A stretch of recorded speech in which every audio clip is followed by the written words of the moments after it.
Selamat pagi saudara-saudara yang dikasihi Tuhan. Pada pagi ini hari Selasa tanggal 2 Agustus 2022, kembali kita akan merenungkan sebagian dari firman Tuhan. Sebelumnya mari kita satu di dalam doa. Kami sungguh bersyukur ya Tuhan untuk setiap penyertaan dan pemeliharaan Tuhan, teristimewa dalam malam yang boleh kami lalui dengan baik di tengah istirahat kami. Kami boleh melewatinya dan pagi ini kami bangun dengan kekuatan dan kesegaran yang baru untuk kembali kami beraktivitas sepanjang hari ini.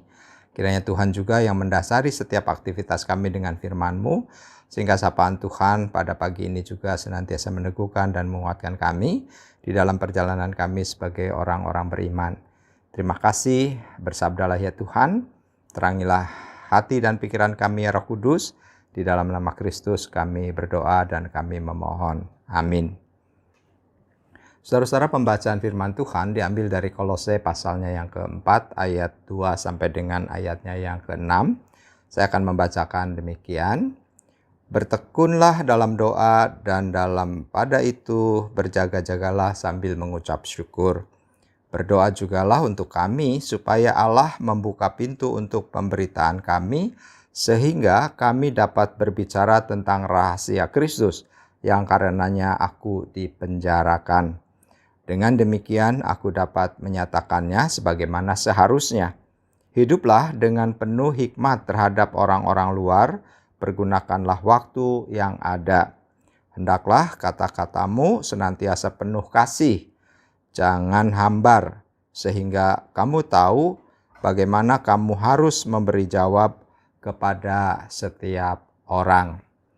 Saudara-saudara yang Tuhan kasihi, pembacaan Alkitab pada pagi hari ini menceritakan tentang Rasul Paulus yang mengingatkan jemaat Kolose agar mereka terus bertekun di dalam doa, berjaga-jaga, dan mengucap syukur. Rasul Paulus pun meminta agar jemaat Kolose mendoakan Paulus dan rekan sepelayanannya agar mereka dapat kesempatan untuk mengabarkan Injil, yaitu agar Allah membuka pintu bagi pemberitaan kabar baik tentang keselamatan dalam Kristus. Rasul Paulus pun meminta agar jemaat Kolose, saudara-saudara, hidup dengan penuh hikmat, hidup dengan bijaksana, dan memakai kesempatan sebaik-baiknya dalam berelasi dengan orang-orang yang belum percaya kepada Kristus, agar mereka pun selalu menjaga perkataan mereka, yaitu perkataan yang penuh kasih, berbicara dengan bahasa kasih, kata-kata yang penuh hikmat, bukan kata-kata yang hambar, kata-kata yang terkontrol sehingga tidak membuat orang lain tersinggung atau sedih dan sakit hati karena ucapan kita. Oleh karena itu, saudara-saudara, kita harus mengisi hati dan pikiran kita dengan firman Tuhan, sehingga yang masuk ke dalam hati dan pikiran kita adalah hal-hal yang baik, yang berkenan seperti yang Tuhan mau. Maka dengan demikian yang keluar dari mulut kita pun hal-hal yang baik, yang berguna, bukan yang hambar atau yang sia-sia. Bahkan yang melukai hati orang lain dan menjadi batu sandungan sehingga orang lain tidak dapat datang kepada Kristus. Saudara-saudara yang Tuhan kasihi, Rasul Paulus tidak ingin jemaat Kolose melewatkan kesempatan apapun untuk membawa orang lain datang kepada Kristus dan mengenal Kristus. Oleh sebab itu, jemaat Kolose harus benar-benar mengenali siapa diri mereka sebagai pengikut Kristus, yang hidupnya juga punya nilai-nilai sebagaimana nilai-nilai dalam diri Kristus, dan setiap orang percaya senantiasa meneladani apa yang telah Tuhan Yesus lakukan. Dengan demikian, saudara-saudara, ketika mengenal diri kita sendiri sebagai pengikut Kristus, maka yang terpancar dari hidup kita adalah seperti surat Kristus yang terbuka, dan orang dapat melihat kita dengannya juga dapat mengenal Kristus. Lalu yang kedua, selain mengenal diri kita sendiri sebagai pengikut Kristus, kita juga dipanggil untuk mengetahui kebutuhan orang lain, untuk memahami kebutuhan orang lain, dan kemudian kita dapat merespon kebutuhan itu, serta melakukan berbagai hal yang boleh kita lakukan dengan penuh kasih. Saudara-saudara, melalui nasihat Rasul Paulus kepada jemaat di Kolose, maka ada dua hal yang dapat kita renungkan.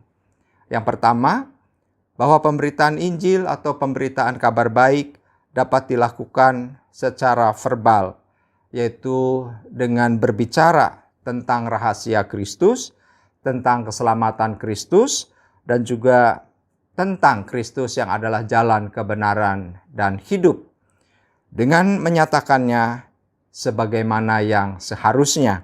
Itu kita baca di dalam ayatnya yang ketiga dan keempat.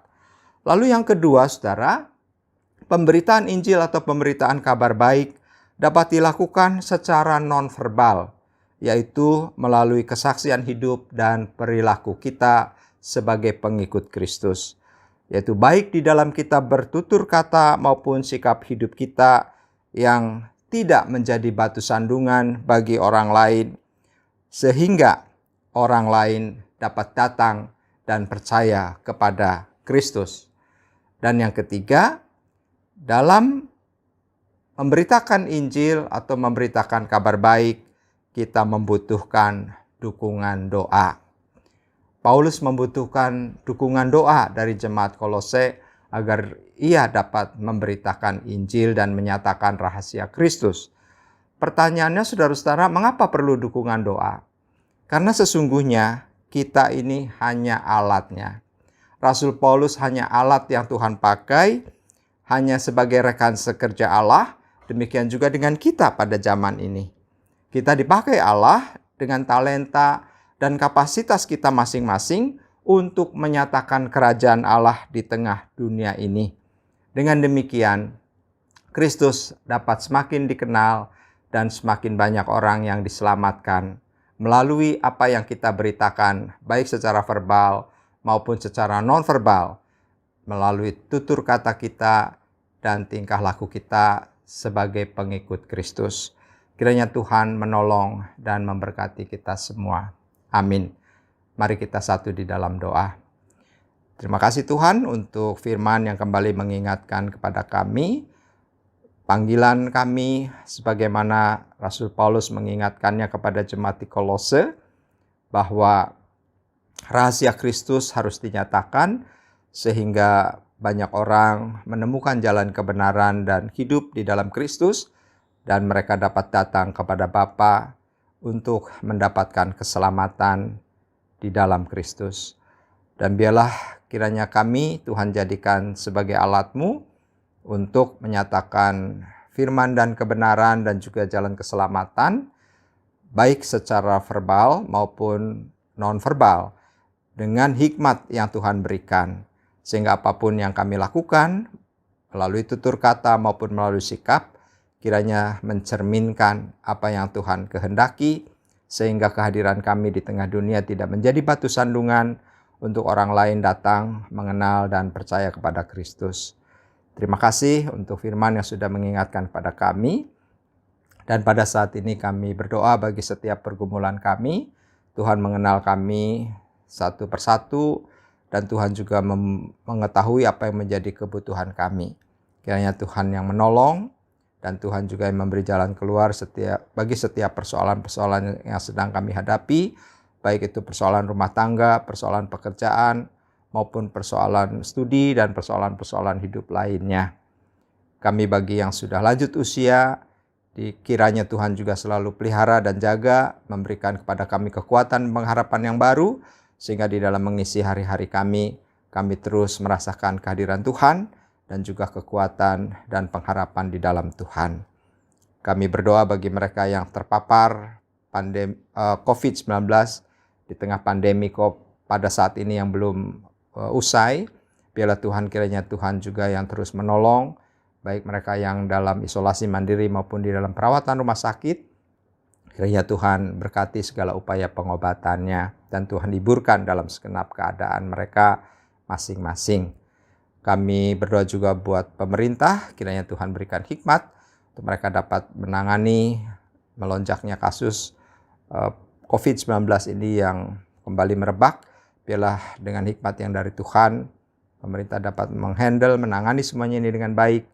Dan kami rindu bahwa pandemi pada akhirnya menjadi endemi, pandemi bisa hilang dan kami dapat beraktivitas sebagaimana adanya sebelum pandemi COVID-19 ini terjadi.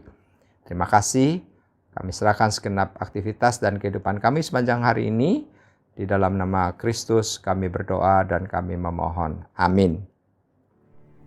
Bagi Bapak Ibu yang memiliki pergumulan khusus dan ingin didoakan, bisa menghubungi rekan-rekan pendeta di nomor berikut.